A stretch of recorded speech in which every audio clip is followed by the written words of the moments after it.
l'habitude de le faire depuis le début de cette mandature. Le ton que je donnerai à mon intervention sera essentiellement politique, puisque si, comme vous le souleviez, l'appréhension qu'on peut avoir de la culture peut se montrer à bien des égards divergente, mais je n'en suis pas si certain que cela. En tout cas, nous ne partageons pas la même culture politique et surtout la même interprétation des résultats électoraux. Vous n'avez eu de cesse de rappeler hier devant la préfète que, ce faisant à bon droit, je pense, et de façon tout à fait honnête intellectuellement, que l'interprétation de votre victoire, c'était que vous aviez été mandaté pour faire nation. Moi, j'ai cru lire dans vos documents de campagne que vous aviez passé les uns les autres un accord stratégique pour aller vers plus d'autonomie, acquérir une certaine autonomie de gestion, une certaine autonomie d'action, y compris institutionnelle. J'avais cru comprendre que votre slogan, c'était « à gauche ». Je n'ai pas compris, en tout cas, je ne sais pas quel est le niveau d'interprétation des gens qui vous ont soutenu, que votre slogan, c'était « per gauche, c'est nation ». Alors, partant de là, lorsqu'on parle de budget, le document budgétaire, ce n'est jamais que la déclinaison technique de vos fondamentaux. Et on ne cessera jamais de discorder sur ces sujets. On ne cessera jamais d'être en divergence.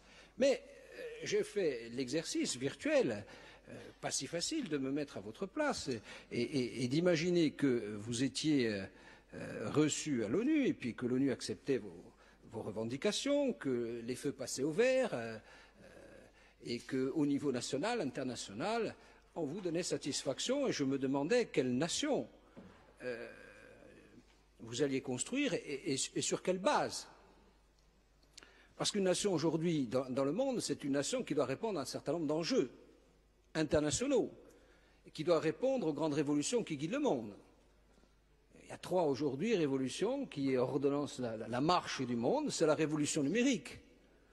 Et donc l'effort d'innovation qu'on doit retrouver dans la trace d'hommes et de femmes qui ont l'ambition ou qui pensent avoir reçu le mandat pour faire nation. Je n'ai rien trouvé de cette trace. Mon collègue parlait de la culture, la portion réservée à l'innovation, la recherche et au développement est insignifiante. Nous avions les uns les autres auditionné en un temps Guillaume Guidoni qui nous expliquait le niveau de l'effort que nous devions faire en ce domaine pour jouer dans la cour des grands. Nous n'avons pas atteint 1% ou ambitionné 1% de cet effort-là. La deuxième révolution qui va guider le monde, elle est climatique, avec des mouvements de population qui doivent vous emmener à réfléchir si on est un peuple, ce que je crois à titre personnel, et je n'ai pas besoin qu'il soit reconnu constitutionnellement, commencer à construire l'avenir. En 2050, est-ce qu'on sait qu'il va y avoir 400 millions de Nigérians? Il va y avoir plus de Nigérians dans le monde qu'il y a d'Américains. Pensez qu'ils vont rester au Niger ou au Nigeria? Pensez pas qu'ils vont monter vers le nord? Est-ce qu'on est prêt, puisqu'on parle toujours à 10, à 20, à 30 ans, à ces grands enjeux? Je parle sur les révolutions bioéthiques. Alors, comme je n'ai pas les réponses à ces questions, je suis revenu à un niveau infra, c'est-à-dire au terre-à-terre. Et alors, il y a du journal, justement. Il y a du journal. Moi, je commence par la fin. Je commence par les bonnes nouvelles, la météo, le sport, et puis, bon, j'arrive dans les pages locales. Alors, moi, chez Vanina, je me suis arrêté d'abord sur une page que j'ai plaisir à lire, qui est celle de Corté. Bon, j'ai eu plaisir à découvrir que Vanina s'intéressait à la vie courtonaise, qu'elle voulait rassembler sur la base d'un projet.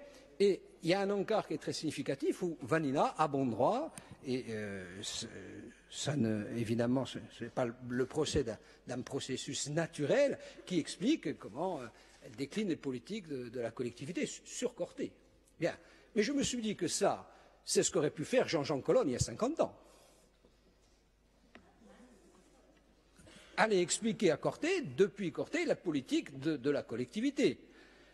Il n'y a quand même pas quelque chose d'innovant ou de sacrément transcendant à venir sur une micro-région. Pardon, Vanina, in petit personnel que cette critique était adressée. C'est un processus naturel, qu'a d'ailleurs très bien analysé Nicolas Diugi, le regretté Nicolas Diugi, dans le crépuscule des Corses, où il expliquait le mécanisme que vous avez dénoncé en son temps, parce que quand on faisait ça, on était des clientélistes, consiste à décliner localement des politiques et à avoir des réflexes paternalistes quant aux micro-régions dans lesquelles on se déplace et à l'égard des administrés que nous rencontrons.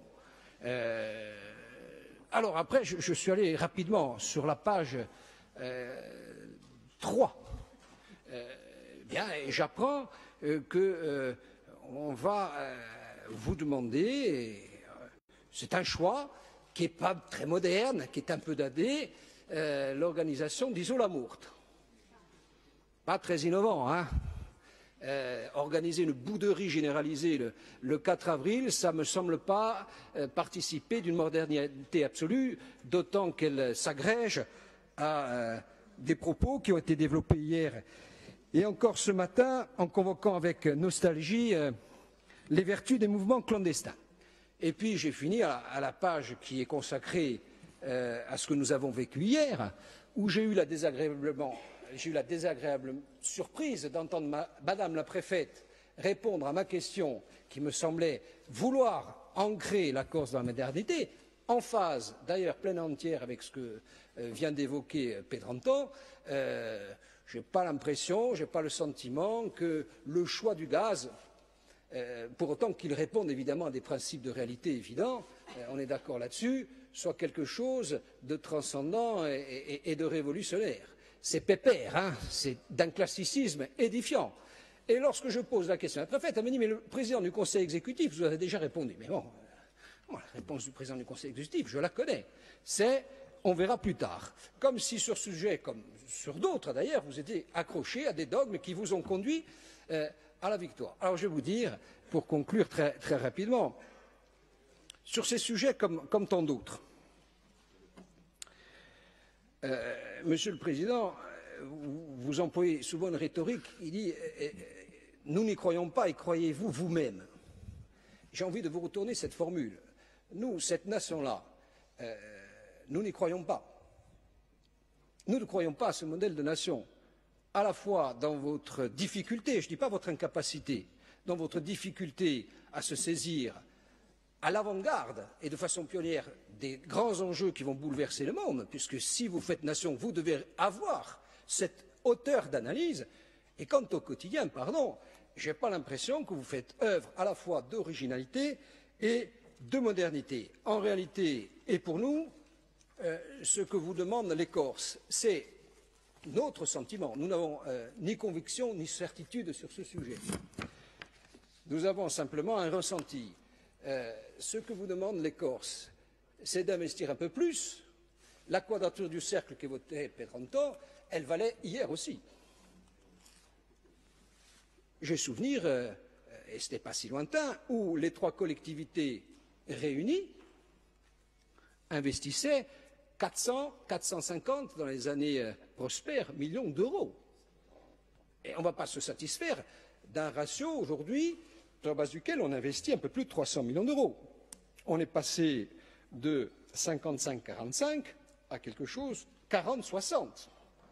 Ce n'est pas glorieux. En réalité, ce que vous demandent les Corses, de nos points de vue, c'est pas de régner, comment dirais-je, en maître sur la twittosphère en délivrant des messages messianiques du type « entrer dans l'espérance ». Ce n'est pas ça que vous demandent les Corses, de notre point de vue.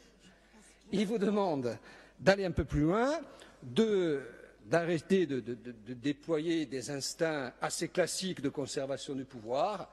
Ils vous demandent, me semble-t-il, d'être beaucoup moins hésitant, et là je rejoins Pedranton, une fois n'est pas coutume, sur votre propension à basculer résolument sur des thèmes stratégiques, à commencer par l'autonomie énergétique, voire même l'indépendance énergétique. J'ose le terme. J'ose le terme, à basculer de façon moins hésitante dans la modernité. Et en gros, ce que vous demandent les Corses, et pour conclure, on y met qu'à diva o isola morta, di costruire un'isola viva per oggi e per domani.